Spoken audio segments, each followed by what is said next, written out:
Magandang araw po muli mga kapatid at mga kamandirigma. Muli, nagbabalik po ang iyong lingkod.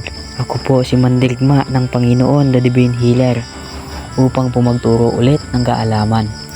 Ito po ang tuturo ko sa inyo ay ang puder ng Tres Picoroma upang magamit nyo po ito.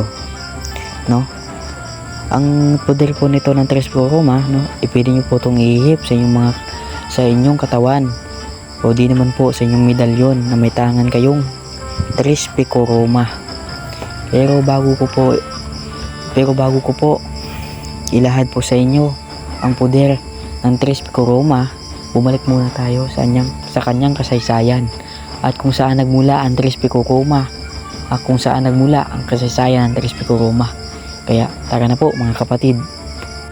Noong unang panahon, ang sanlibutan ay nabalot ng mga misteryong hindi maipaliwanag at maunawaan ng lahat ng kasangtauhan, kung kaya't ang Diyos na tagapaglikha ay nagtalaga ng mga taong lubos na nakakaunawa at pinakaluban ng Diyos ng mga kakayahan at kapangyarihan, arukin ng mga misteryong lihim na umiiral dito sa mundong ating ginagalawan. Sa Biblia o sa pahayag na karunungan ng Diyos, ang salitang Trispico o Trispicos ay hindi nakasulat, subalit sa Mateo 28, chapter 19, ito ang sabi, bautismuhan ninyo sila sa ngalan ng Ama at Anak at Diyos Espiritu Santo.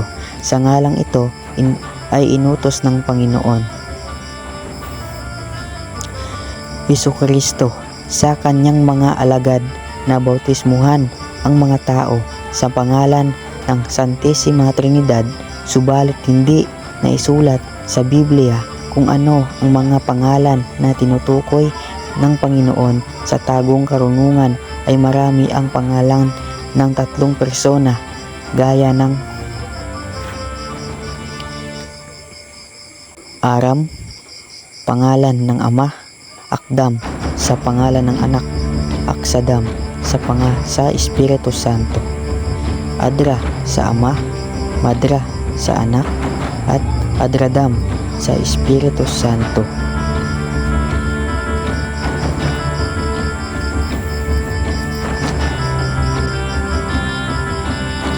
Sa mga sektang grupo, mayroon silang binabanggit na salita bilang pasasalamat ng Panginoon at ito ay Alleluia. Ang salitang ito ay isa lamang sa napakaraming pangalan ng Santissima Trinidad. Ito ay hango sa salitang Al Ama, El Anak, Uya, Espiritu Santo. Kaya dito nagsimula ang debatihan ng mga sekta ng grupo. Lumalabas ang kanya-kanyang panindig, subalit hanggang sa oras na ito nananatiling wala pa ring tamang kasagutan ang hindi nila pagkaunawaan. Ngunit dito sa karunungan ng ating tinatamasa, may mga katanungan na sa iba't ibang sekta na dito matutuklasan ang mga kasagutan, subalit hindi ito nauunawaan ng mga panatiko ng kanilang mga sekta. Yun po mga kapatid, natapos na po natin ang kasaysayan ng Tres Picoroma. Ngayon po dumako naman tayo sa kanyang puder, maikling puder ng Tres Picoroma. Narito po ang maikling puder ng Tres Picoroma. Pwede po itong ihip sa iyong medalya at pwede po sa inyong katawan. Narito po ang orasyon. Amam Hukharam Ak Sirikam Om Mulam Kam. Tatlong bigkas po at sunod ito Amam Saktum, Amam Taka, Amam Sabab. Tatlong bigkas din po.